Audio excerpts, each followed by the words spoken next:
Bhagavate Vasudevaya. Om Namo Bhagavate Vasudevaya. Om Namo Bhagavate Vasudevaya. Narayanam Namaskritya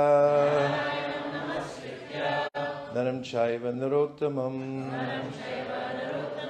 Devim Sarasatim Vyasam Tato Jayam Udiraye.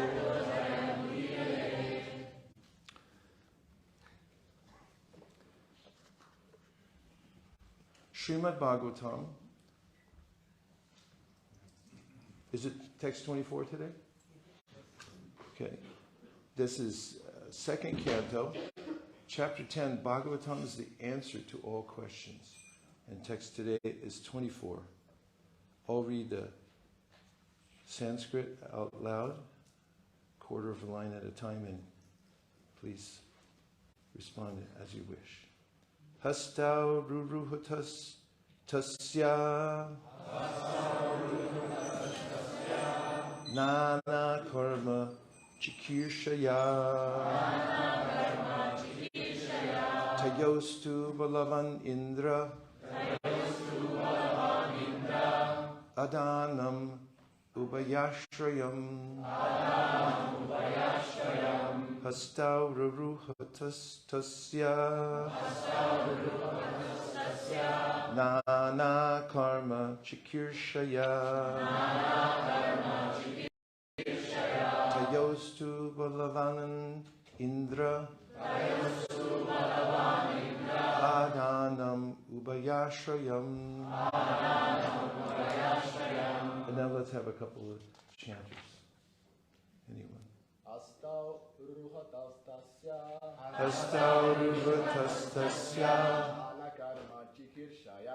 Nana karma chikirshaya Tayostu bhagavan indra Adanam ubayashrayam. Vaishnavis?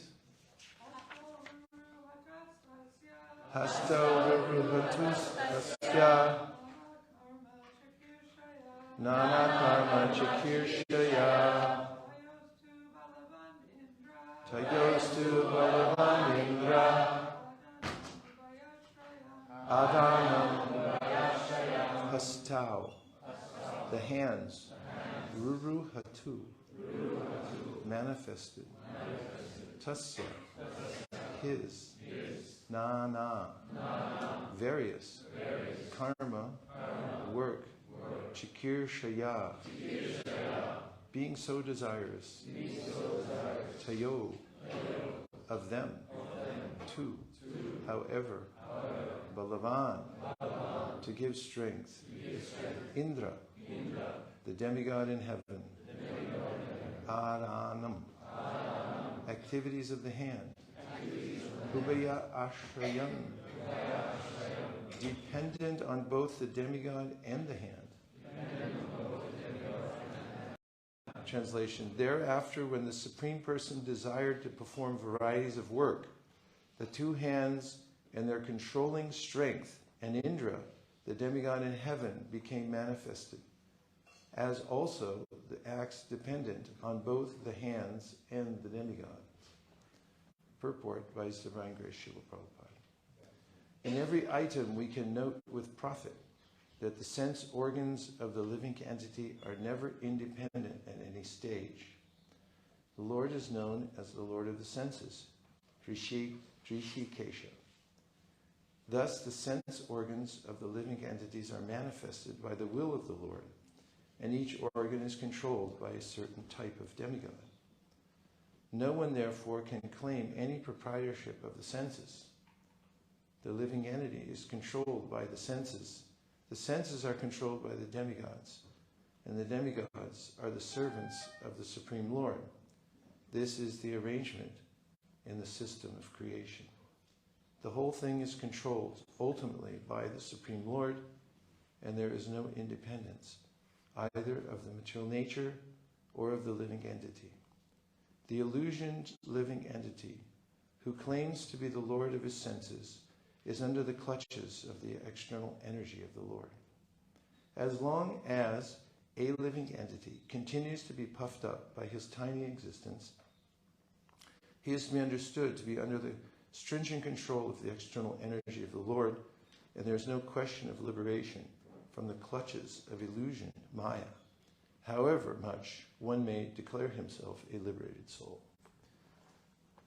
Om Ajnana Timidam Dasya Gyananjana Shalakaya Chakshurun Militam Nina Tasmai Shri Gurave Namaha Shri Chaitanya Manobishtam Stapitam Yena Bhutale Swayam Rupa Kadamayam Tadati Swapadantikam Vandeham Sri Guru Sri Yuta Padakamalam Sri Guru Vaishnavamscha Sri Rupam Sagrajatam Sahagana Raghunatham Vitam Tam Sajivam Sadvaitam Sadvatutam Parijana Sahitam Krishna Chaitanya Devam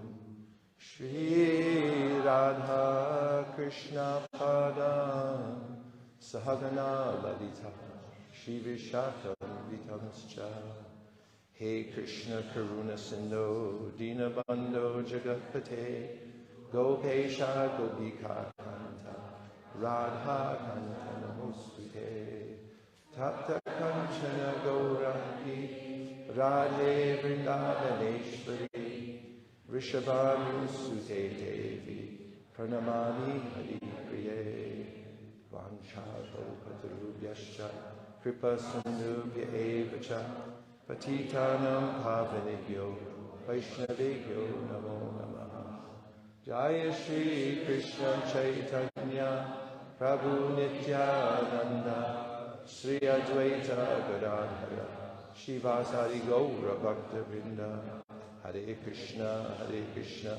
Krishna Krishna, Hare Hare, Hare Rama, Rama Rama, Hare Hare. We may note with Prophet, Srila Prabhupada said, that the sense organs of the living entity are never independent at any stage.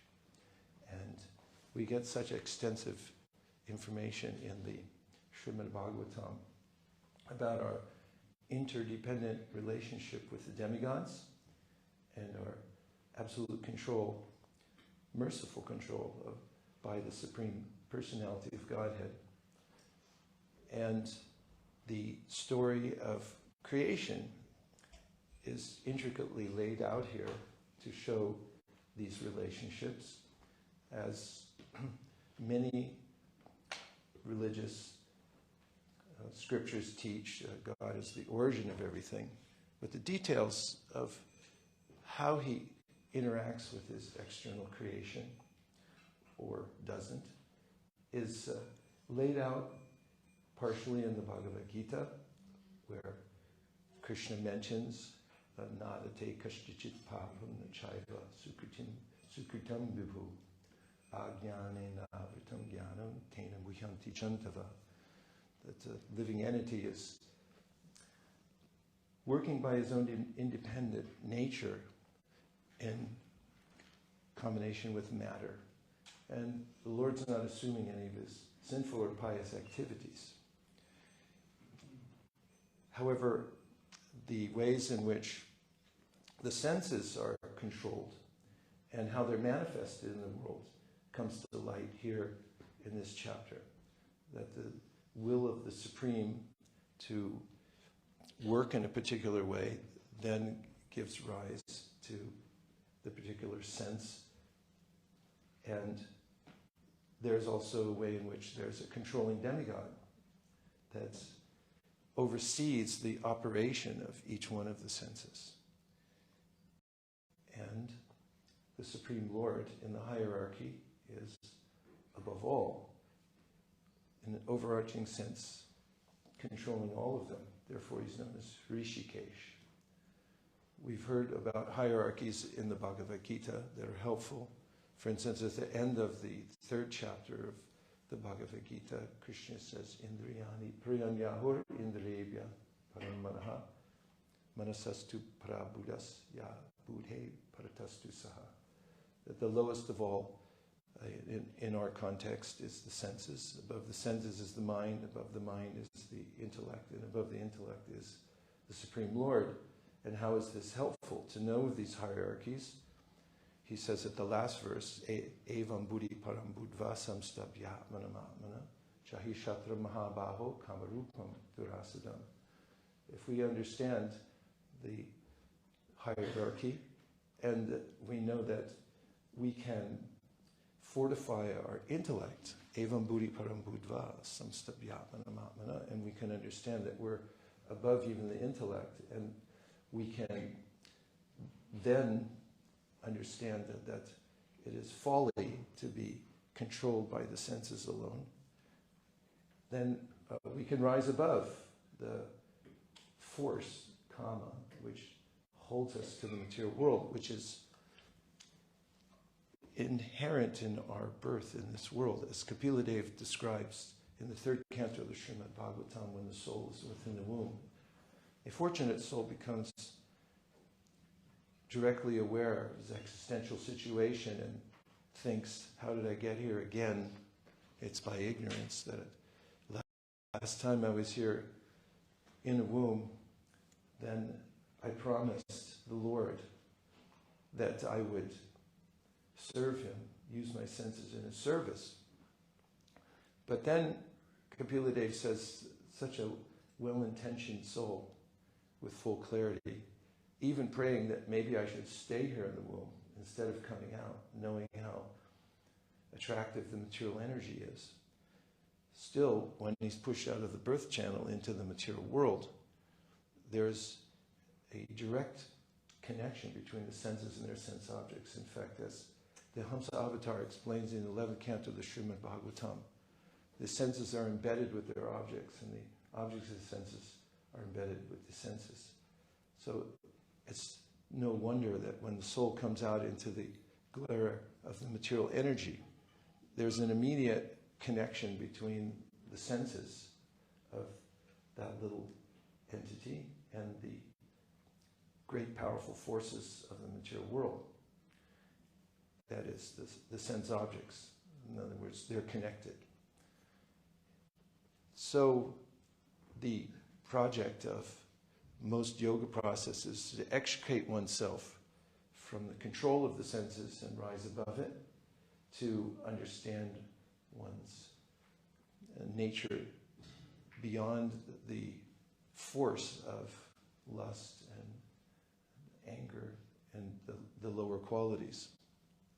And by mechanical means, one may stay the senses for some time, but as we know from examples given by our acharyas like Vishwamitra Muni, who could be more rigid in his practice of controlling the senses over thousands of years, even he succumbed to the senses when he heard some ankle bells. As Menaka, he didn't even open his eyes, he just heard the bells, because there's an innate relationship between my senses and the sense objects in the material world. And therefore, I just get a little reminder. That's all it takes. That's why people advertise. They show you a picture and then they give you a little mantra to go with it. So every time you hear the mantra, you say, oh, I need some of that. Therefore, this information, accompanied by the wisdom of Shukadeva Goswami about how one can purify the senses. The senses are real, and we're real, but now my senses are misaligned. And the process that Shukadeva Goswami is teaching is to purify the senses by engaging them properly. The in the 11th canto, the Srimad Bhagavatam, Chamasarishi describes a gradual process through which a living entity becomes aware of his relationship with the material world and then redirects his attention to the Supreme Lord. As an example, he says, Mukabahu Rupadebhya Purushasya Shamai Shahai Chatvaro Jagnire Varna Gunar Vipradayo Pratak. And that is that the imaginary universal form of the Lord, which is something that Shukadeva Goswami points out to Parikshit Maharaj early on in the Srimad Bhagavatam, is continuing to do so in this chapter. It's a representative of the Supreme Personality of Godhead. And each part of the universal form, that the face, the feet, the midsection, the belly, and so forth, Mukhabhuru Padebhya Purushasya Shamai Shahai. These form the different ashrams, varnas and ashrams. The varnashram system, he says, emanates from the body of the Lord, because the souls conditioned by the material nature have a way that they're inclined to work. And when they work under the protection of the Supreme Personality of Godhead, albeit slightly indirectly, still they're working in such a way, using their senses to ultimately please the Supreme Personality of Godhead. It's not so direct in the varnashram system, but it's maybe analogous with if you follow the laws here in London by stopping at stopping at red lights. That's in America, we do. Then maybe you'll please the king. It's slightly indirect. I don't think he'd mind if you did that. And then he said, Ya esham purusam sakshat atma prabhavam ishvaram nabhajanti avijananti stana bhrashta padantyada. That if somebody misses this opportunity and knows about the connection between our senses and the universal form of the Lord and how they're manifested and how they're meant to be engaged in a natural way, or directly denies the Lord offensively, then such a person will fall down from his position in the material world and become hapless and under the control of the senses. So the varnashrama manifests from the body of the Supreme Lord. Mukhabhuru Padebhya Purushasya Shamaishaha Chatvaro Jagnire Varna Gunar Vipradayo Pritak Ya Esham Purusham Sakshat Atma Prabhavam Ishvaram Nabhajanti Avijanati Stana Brashta Padantyada. One becomes brashta, or fallen, if one doesn't have a connection with the conception of using the senses somehow under the shelter of the Supreme Personality of Godhead. So then we have the process of bhakti yoga, through which one can understand one's symbiotic relationship with the demigods. We're dependent on them, and they are dependent on us. How are they dependent on us? As described in the Bhagavad Gita, chapter 3, Karma Yoga, in which the Lord explains that the demigods depend on our sacrifice, and then we depend on their bountiful presentations that allow us to live in the harsh material atmosphere. And there's a wheel, he said, of reciprocation between the demigods and the living entities in this world.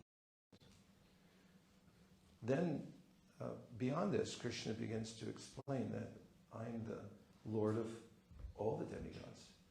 And this is an inquiry by Arjuna in the 8th chapter of the Gita, Kim Tat Brahma, Kim Adhyatma, Kim Karma Purushottama, Adidaivam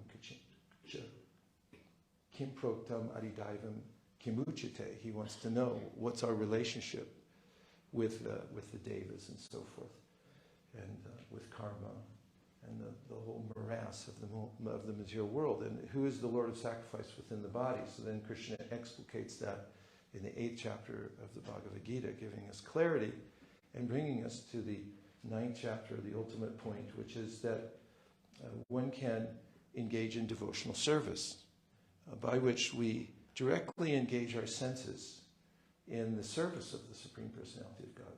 For instance, patram pushpam palam toyam, yomi bhakti aprayachati, taram bhakti paritam ashnami paritatmanaha. Indirectly, he describes earlier that if we become aware of the fact that we are separate from the senses, which are under the control of the devas, we can see that they're going on by higher control, that we have nothing to do with the process.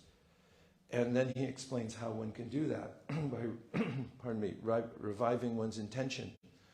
For instance, in the 5th chapter of the Gita, sorry, I'm kind of rambling long, I'll get to the point in a minute. He says, Naiva kinchit karomiti yukta manyeta tatvavit pashyan shinvan sprasan jigran ashnan gashan shubhan shasan pralapan vishnan grinan unmishan nimishan napi indriyan indriyarteshu vartanta iti dharayan.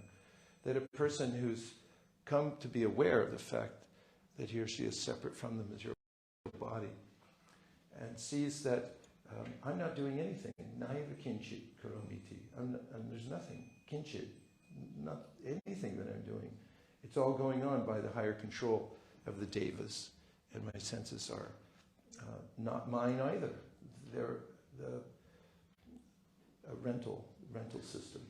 I have it on lease. In fact, I don't even have a lease agreement. I just know that they're being loaned to me. And so such a person is he says, in a divine consciousness. And what precipitates that divine consciousness, says in the next verse, Brahmanyadaya karmani sangam tyatva karotiya lipitena sapapena padma patram ivambasa.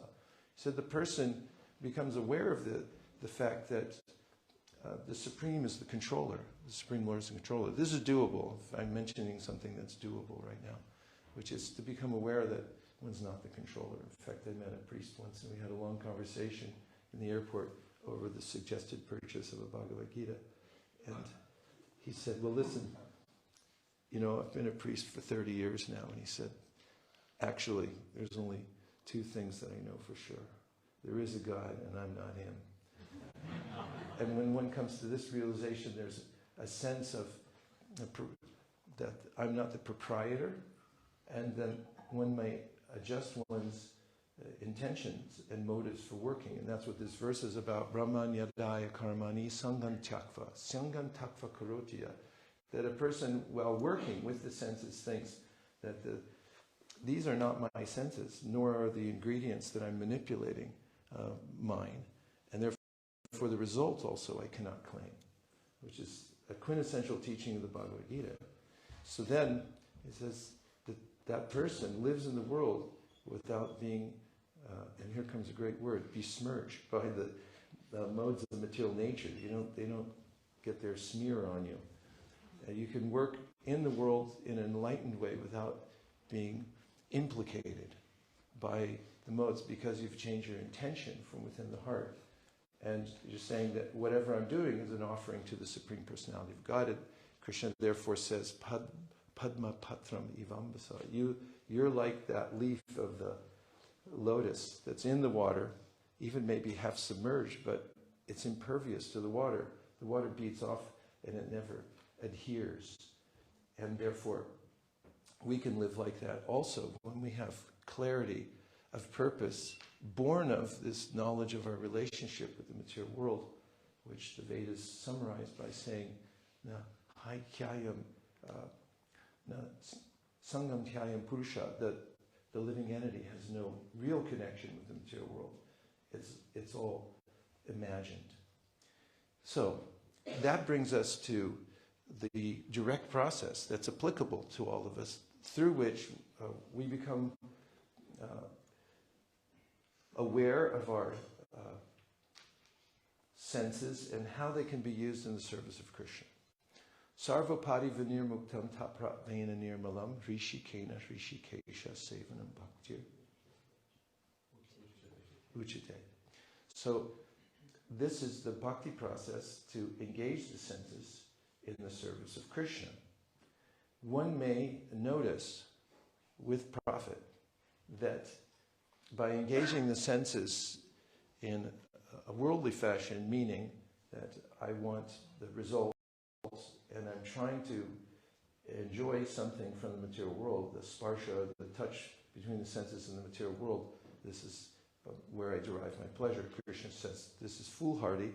Yehi sam sparshaja poka dukkha yonaya evate adyantavante konteyana te shuramate buddha. Such an interaction of the senses and material world for the purpose of the titillation of the senses, that I get some enjoyment out of it. He said, this is what's causing your misery, actually. So that's good to know, right? Say yes. Yes. So then the devotee also simultaneously becomes aware of the fact that Krishna is the soul of my soul.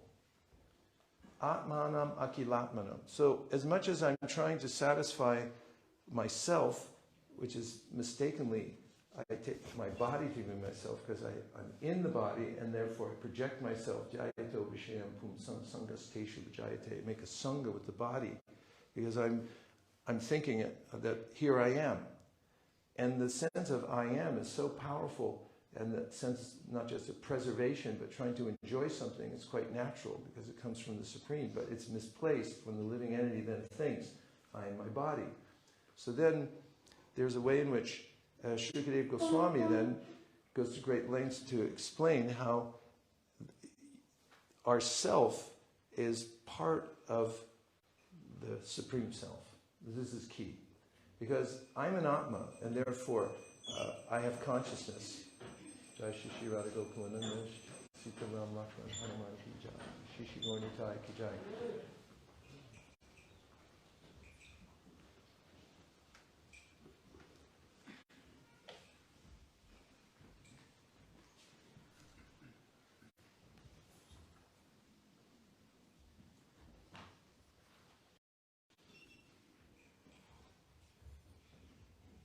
When I realize that I'm part of the whole, Atmana Akilatmanam, Krishna is the soul of my soul. How much more so will I be eager to serve the real self of myself? This is what he says. And this revelation then brings one to the full permission to use the senses based on clear knowledge that it's in my self-interest. It's not my self-interest to merely serve the bodily senses, or to claim that I am my body, or to claim any of the resources in the material world to be mine.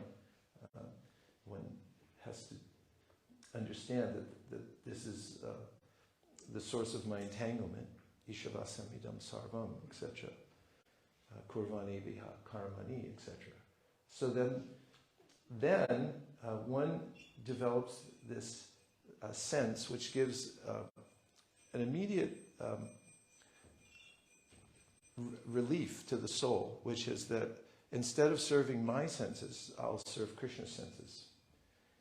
And therefore, in a beautiful prayer, the devotee says, Kamadinam katina katida palita durnideshas Tesham jatamayina karuna natrapano pashanti Utsridaitana tayarapate samprata lavda buddhis Tamayanam sharanam abayam mamniyam shvatma dasye.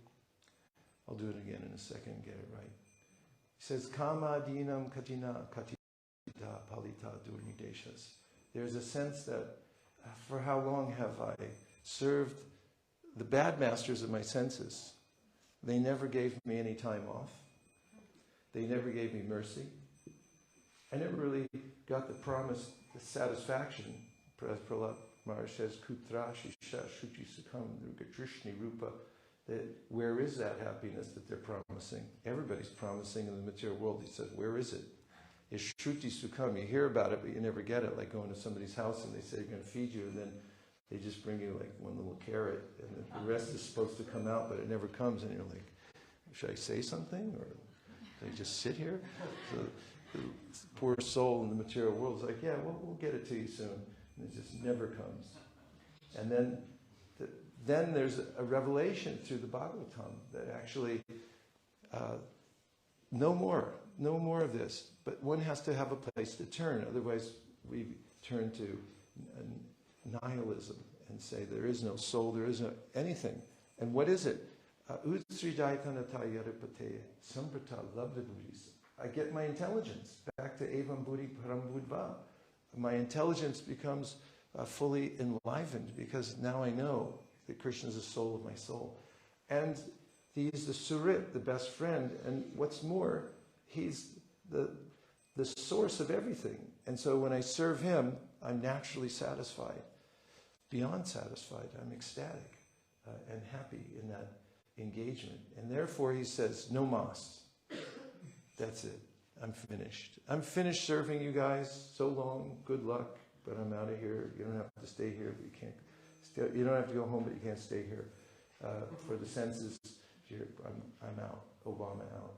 And so there is a great relief. And the devotee then says, now I'm changing my allegiance from serving my senses and trying so hard here. I'll just serve Krishna's senses. Therefore, you see, like, how would a devotee live in a temple, sleep on the floor, get up early in the morning and come and serve the Lord?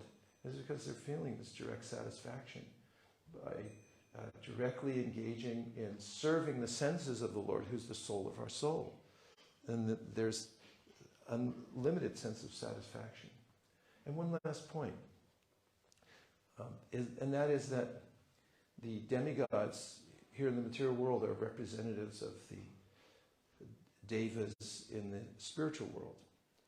And Brahma, in his prayers that he offers in the 10th canto, 14th chapter, says at text 33 that the residents of Vrindavan are the cups, the senses of the residents of Vrindavan are the cups through which the devas drink the ecstasy of their exchange with Krishna.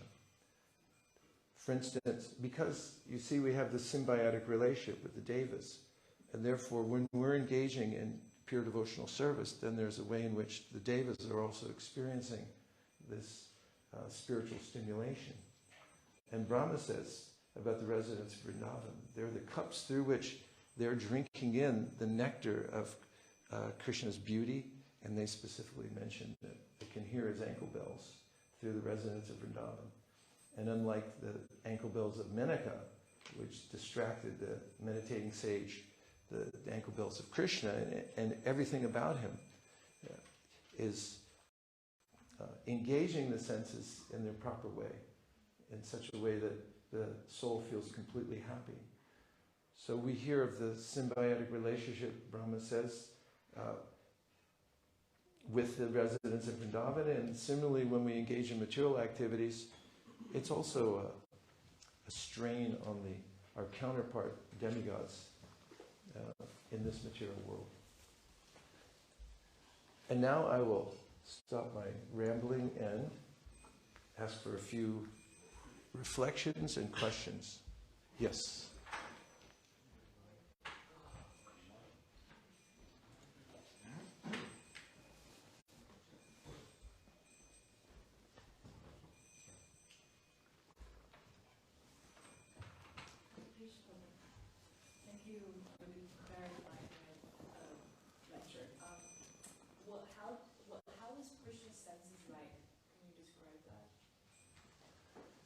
Angani yasa sakalendriya vritti manti pashyanti panti kalayanti chidam jiganti ananda chinmaya sajujvala vigrahasya govindamadi purusham tamaham bhajami.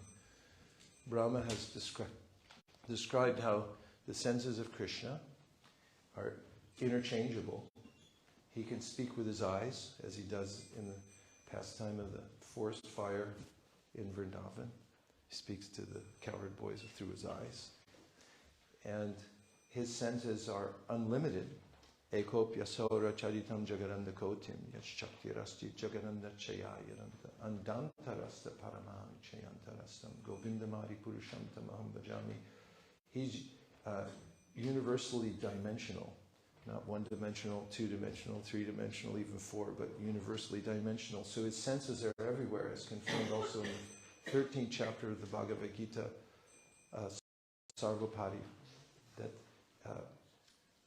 his senses and his awareness is everywhere. He's omniscient through his senses.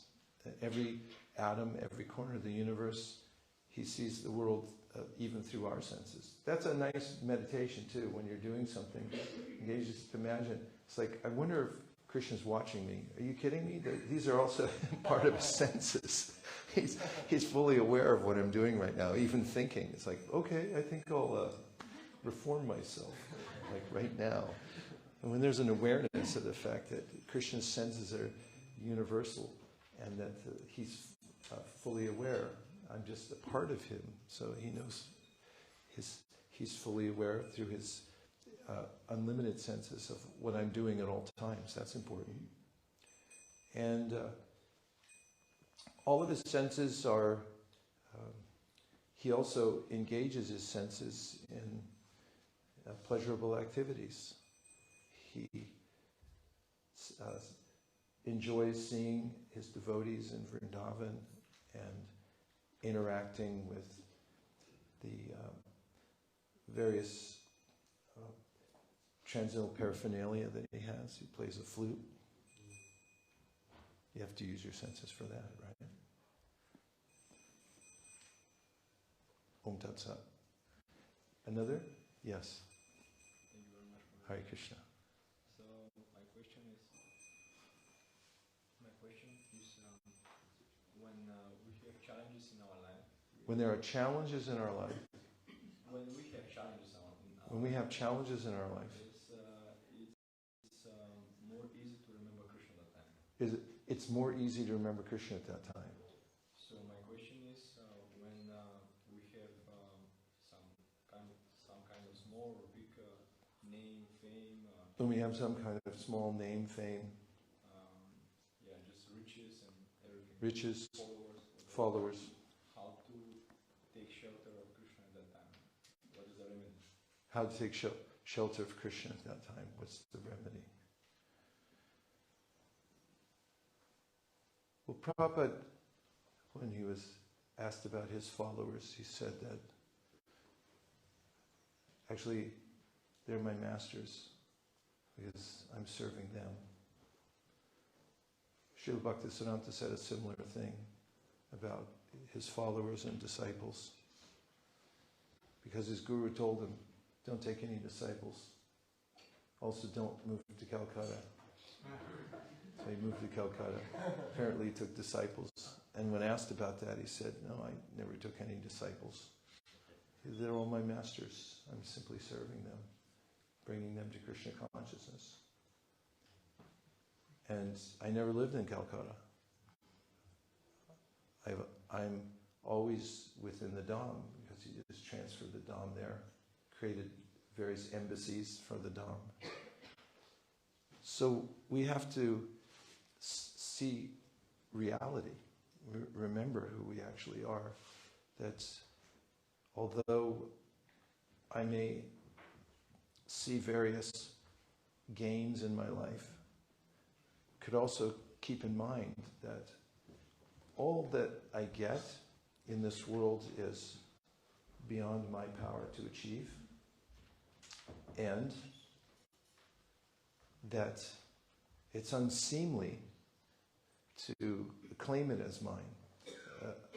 A gentle person doesn't claim anything in this world, but claims that actually it all comes from Krishna. So you can experiment with that by just offering whatever you get in Krishna service and not claiming proprietorship over it. How to do it? Well, just do it. Which is one of the main points of understanding things as they are, Because if I do, I can understand also, as soon as I claim something to be mine, then it sticks to me. And then you're responsible for it. And that's no fun either. Jayato visham pumsam sangasteshu vijayate, Krishna says, as I said earlier. You look at something with an idea that I'm going to make this mine. That's mine. Okay, you can try that out. But it's not going to end well. Because this idea of something as mine is like, okay, when it breaks, then it's also yours too. Right? So a smart person, Krishna says, that doesn't claim any proprietorship here in the material world, except what's set aside as his quota.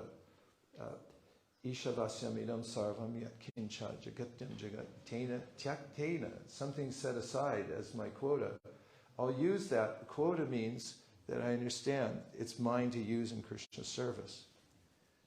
And it's important.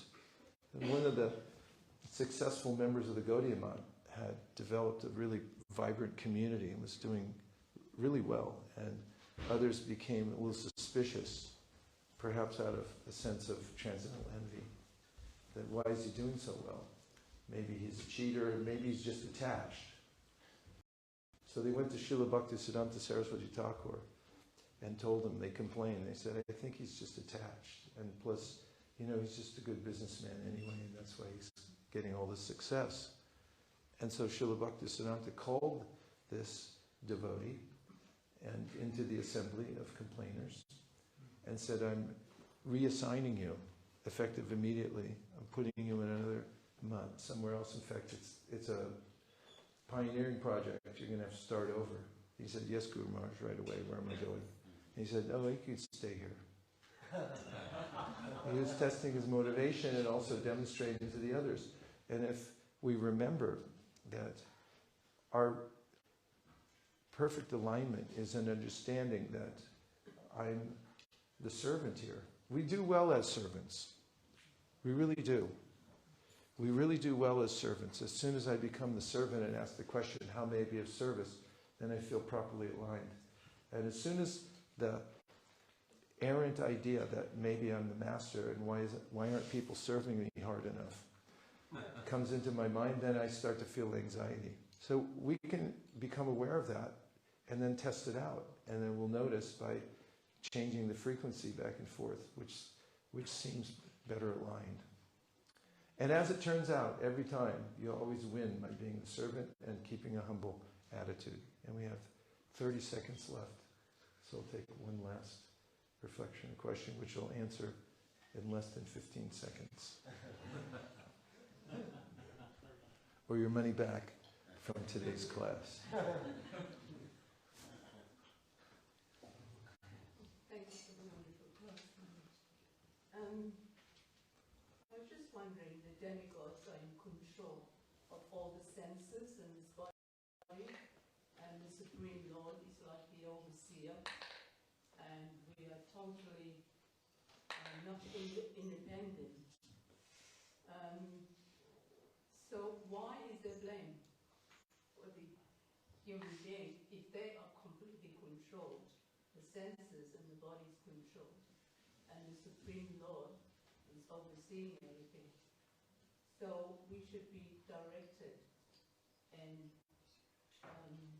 proper way to go back home, back to Godhead. And yet there's so many deviation on our part. So Yeah, we should deviate. That helps. And there is direction. Therefore, Vyasadeva says in the Vedanta Sutra that all of the Shastras are written for us. If one claims, as some do, that I have no agency, I can't really make any change because I'm a servant of fate. And how would I possibly get out of this whole situation because it's beyond my control? Vyasadeva begs to differ. He points out in a logical way that the Shastras all tell us to act in certain ways to elevate ourselves, either in the material world to heaven through karma kanda, or he says to elevate ourselves beyond the material world, back home, back to Godhead. He points out, who are the Shastras speaking to? He says, to us. then he says, if we didn't have the agency to take up these instructions and improve ourselves, then the Shastra has no meaning. Who else are they speaking to? And in that way, ties a little ribbon and gives us that gift and says, you are responsible, follow the direction of the Shastra, and you'll be free. There's lots to choose from.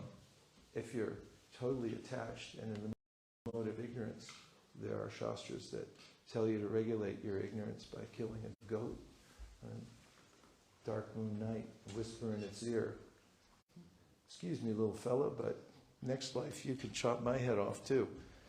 There's a wide project throughout the Vedas, something for everybody. In Kali Yuga, Chaitanya Mahaprabhu was mercifully given a very direct process for devotional service through which even the most lowly can fulfill all their desires, material and spiritual, just by the chanting of the Hare Krishna mantra. Kalim sabhajayantyan yarya guna gyasarabhagina yatra sankirtane naiva sarva swartopi labhyate. So anyway, I could have given a 15-second answer. And that is that we have clear direction. We do have the wherewithal at any time to surrender. Last thing I'll say, Prabhupada mentioned in regard to Sarva Dharman Parityaja. Didn't Krishna give a statement at the end of the Bhagavad Gita that if you surrender to me, I'll deliver you from all sinful reaction? Did he say Masu Chaha? Don't worry about a thing. I'll take care of everything. Did he say it or not? Yes. Yeah. So Jiva Goswami says the devotees remember this constantly because Krishna offered it. And they know that Krishna is good for it. If a man comes in here and sets up a little table and says, opens a briefcase, says, you line up here, I'll take care of all your affairs. Would you take it? Yes. Yeah. But then you might think like, yeah, but first of all, what if he goes broke doing this? What if it's a scam? What if the guy's crazy? So many things you think. But then Prabhupada said, but the Supreme Personality of Godhead, you know he's good for it. So therefore, he says something remarkable in that Sarvadharman Parityaja purport, that at any time you can take it. And then he says, just like the man comes and he has a bag of money, and he says, here, take this. So you're poor, right? No, not you guys are poor, but the person in the example's poor, says, here, take the money. So you have two choices. Choice number one, take it. Choice number two, don't take it. That's right, two choices. So those are choices in life. Krishna says, Sarvadharma Parityaja, just take it, and I'll deliver you from all sinful reaction. And that's what makes life exciting, is looking at those two choices, and we're always thinking, like, am I going to take it or not take it? And then Prabhupada said, there's a replacement for all the four sinful activities. One of them is gambling. Not that many people break that regulative principle very often. 5% of the population, knowingly or unknowingly, are addicted to gambling. So, in any case, gambling can become an addiction. He said you can replace that one with surrender to Krishna. Because then you just like, okay, guess what, honey? We're getting rid of the TV. We're going to surrender to Krishna. We're moving in an ashram. It's like, whoa, my God. That's like gambling your whole life. Let's see what happens when we surrender to Krishna and just fully dedicate our senses to Him.